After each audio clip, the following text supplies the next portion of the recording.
Authorities are investigating a blast that took place late on Thursday near Cairo International Airport. The explosion occurred in a fuel storage area at a chemical plant.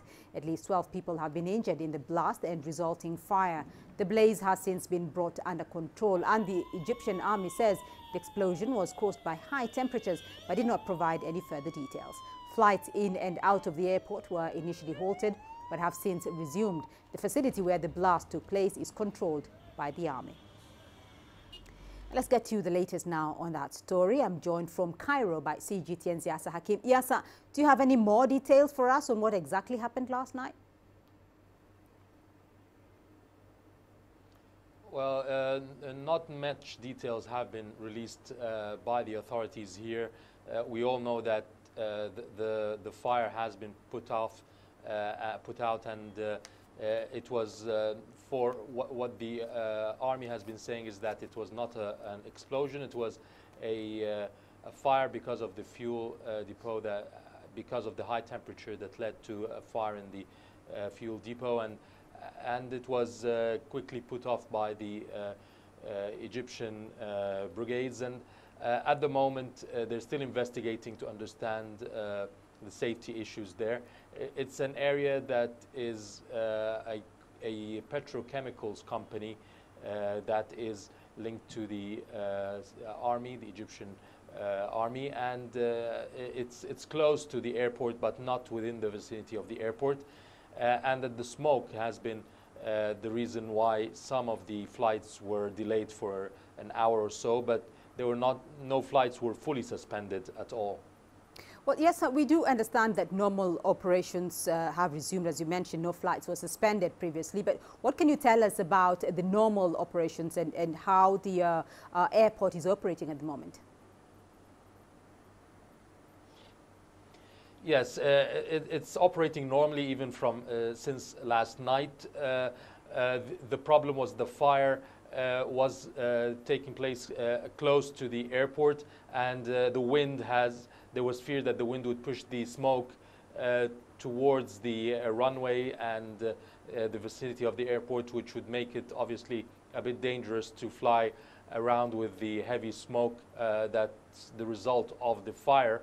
And that's why there was some delay in some, not all flights for an hour maximum, just a number of flights linked to the runway that is adjacent to the location of this petrochemicals company. Therefore, for just precautionary measures, they were delayed for a few minutes or less than an hour, and they resumed normally. There was no suspension, and the operations continued at the airport normally since last night until now.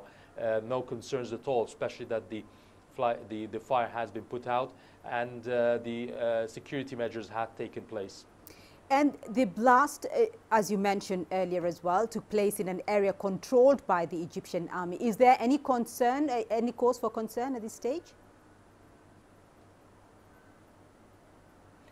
At the moment, there's nothing. According to the spokesman for the Egyptian military, the issue has been dealt with quickly by the special forces. Obviously, because of it's a military installation, so the security there is even more tight than in other areas or in private sector or in any other company.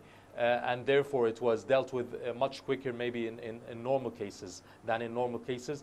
Obviously, also because it's a military installation, so the media was not allowed to entrance for security reasons, and therefore the information we have received was mainly from the spokesman of the Egyptian army, and the area around the airport is, and this vicinity is not inhabited by many houses or Egyptians living there because of the security situation being a military vicinity. So there were no fears that it would reach any inhabited areas or would affect the citizens living there or could lead to any casualties within the citizens.